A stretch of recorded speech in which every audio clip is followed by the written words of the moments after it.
क्या कमियां हैं और वो लागू कैसे किए जाएं, इसको शिक्षक से बेहतर कोई नहीं जानता।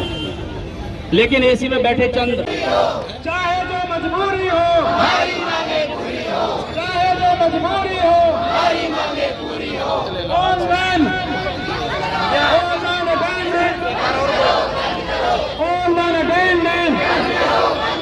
भारत माता की करेंगे। बैठ जाए कृपया 1 मिनट के लिए।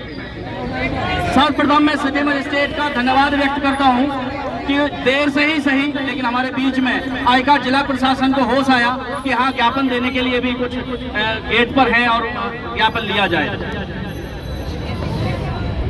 ऑफिस के बाहर धरने पर बैठे हैं, क्या पूरा मामला है? बाकी आप धरना दे रहे हैं? हमारा ये धरना नहीं है, ज्ञापन कार्यक्रम है। जो बेसिक शिक्षा परिषद के जो शिक्षक हैं उनके साथ तानाशाही व्यवहार बहुत शुरू से ही किया जा रहा है। जो भी शिक्षकों की मांगे हैं उन पर किसी एक पर भी विचार नहीं किया गया है। भारतीय संविधान में बाकायदा निर्दिष्ट है कि जो भी कर्मी होते हैं उनका संगठन बना होता है और जो कर्मियों के विरुद्ध जो नीतियां बनती हैं उसका संगठन विरोध करता है और शासन को बताता है। लेकिन यहाँ पर पिछले काफी लंबे समय से देखा जा रहा है कि जो भी शिक्षकों की समस्याएं हैं वो उनका निराकरण ही नहीं किया जा रहा है। अंततः शिक्षकों ने ये निर्णय लिया है, राष्ट्रीय शैक्षिक महासंघ के बैनर तले ये ज्ञापन कार्यक्रम है जो माननीय मुख्यमंत्री को संबोधित किया जा रहा है।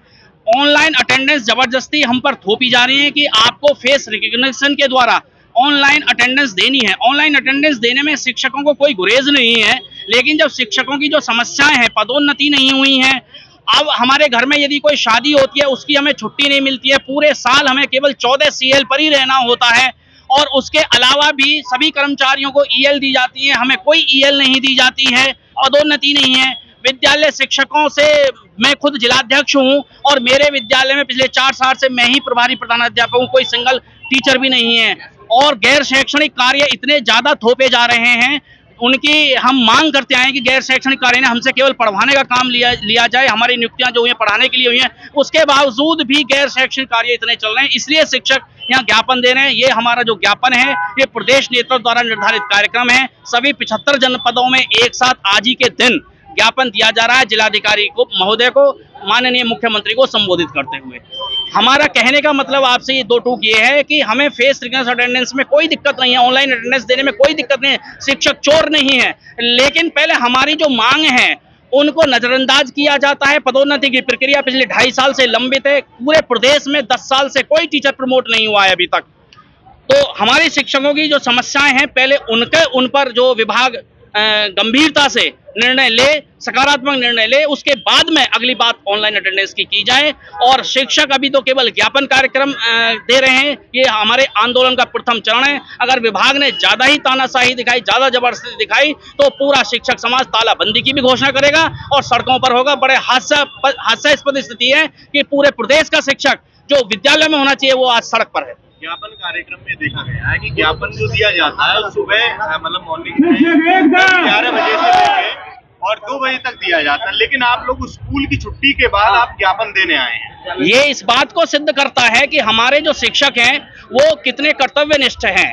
हम अपने कर्तव्य के प्रति बहुत ज्यादा समर्पित हैं। पहले हमने विद्यालय में शिक्षण का कार्य किया और शिक्षण का जो कार्य किया है उसके बाद में हमने अपनी मांग उठाई है। ये तो संदेश बहुत सकारात्मक है, सभी को इससे सीख लेनी चाहिए कि हम पहले अपना दायित्व निभा करके आए हैं, उसके बाद में अपनी मांग रख रहे हैं और इसकी पूर्व सूचना हमने पहले ही दे दी थी, समय और दिनांक की। लगता है आपके ज्ञापन से कोई सरकार पे पक्ष बनने वाला है? उम्मीद की जाती है, अपेक्षा ही रखी जा सकती है संगठन के द्वारा, और यदि नहीं मांगी जाती है तो ये आंदोलन का अंतिम चरण थोड़ी है, ये तो पहला चरण है। उसके बाद में जो योजना बनेगी, जो प्रदेश नेतृत्व तय करेगा, जो हमारे शिक्षक साथी चाहेंगे उसके अनुसार आगे हम बढ़ेंगे। लेकिन कोई भी शिक्षक साथी ऑनलाइन अटेंडेंस नहीं देगा किसी भी कीमत पर। सर, आज शिक्षकों ने कलेक्ट्रेट गेट पर बैठ के ज्ञापन दिया है, क्या ज्ञापन में मांगे हैं और किसके लिए ज्ञापन दिया गया?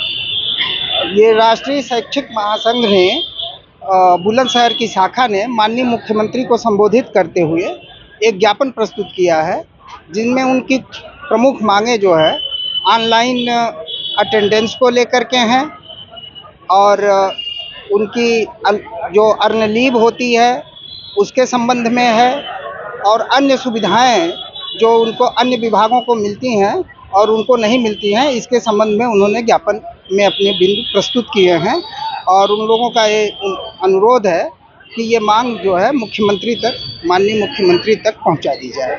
क्या कुछ आश्वासन आपके द्वारा दिया गया है? ये चूंकि शासन स्तर, ये जो मांगे की गई हैं इनका संबंध शासन स्तर से है, इसलिए हम इन मांगों को माननीय मुख्यमंत्री जी के यहाँ प्रेषित कर देंगे। इसका जिला स्तर पर कोई निर्णय लिया जाना विसंगत नहीं है। जो भी मांगे हैं वो शासन स्तर की हैं।